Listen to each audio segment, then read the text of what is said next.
up to this point in my career with my definition of wealth. That has really been the big factor for me is the dollar. Up till recently, I've always focused on maximizing dollars. And I've kind of redefined what I consider to be wealth. I used to think that I needed more dollars. I still need some, but I don't think I need as many as I used to think I used to have. Okay. Consider now my savings account to be in the land. The big thing that drives me is water, is the water retention. I gotta have water in the soil. I'm trying not to be greedy, but when it comes to water, I am greedy. Every drop of water that falls on this ranch, I would rather not any of it run off to my neighbors. I would keep all of my water. I would store it in the soil profile, and in order to do that, you got to have healthy roots, and you got to have organic matter and all of that. I've always considered now my savings account to be in the land, to be in the plants, to be in the grass, that's my, somebody says, well, you got all that extra grass out there, why didn't you use it? You're just going to burn it up. Well, no, not really. It's my savings account. It's just like, you got to have a savings account. Sure, I've got some forage up on top, but I'm building all these huge root reserves so that when the time comes, I need to tap into my savings account. When the drought of 2012, 13, and 14 come or whatever, then I can tap into my savings account because it's there. And I don't know what goes on underneath the soil. I always wanted to be a cowboy. And so I focused on horses and I focused on cattle and stuff like that. And really and truly, I should have focused on the soil and plants and stuff like that. Because cows, they just come and go, and you can get a new horse every once in a while. And they just take care of themselves. But the soil is where it really is.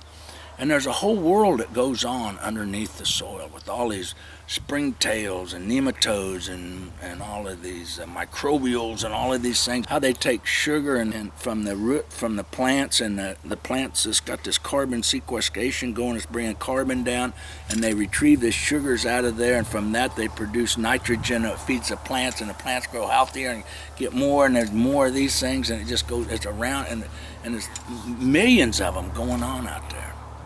And see, I don't understand any of it. Wasn't taught that. That's one of the things that we didn't learn in the cowboy school, okay? They didn't teach you stuff like that. They just taught you how to run more cows. And of course, that's what we did. We run more cattle.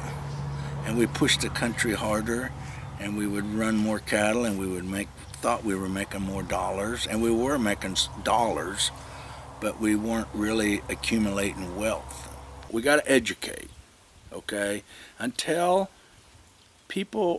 biologists and soil technicians and stuff, until those guys actually came out here and got down on the ground with me and showed me,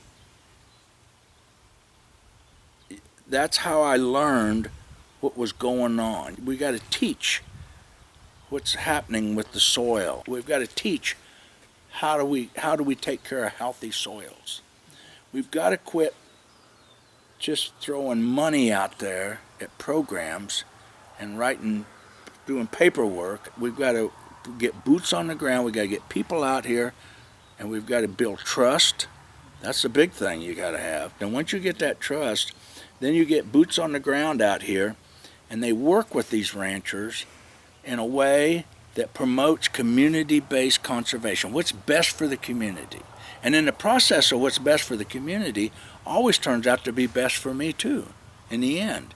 I always come out a winner. But I can say this, when I go to fill up my pickup, or if I want to go pay my bar tab at the bar or whatever, I cannot pay it with a dirt clod. I have to have cash. They don't accept soil. I have to keep reminding myself cash is okay, but it's not the most important thing anymore. The soil and what goes on in the soil and just the prairie in general is where I'm at.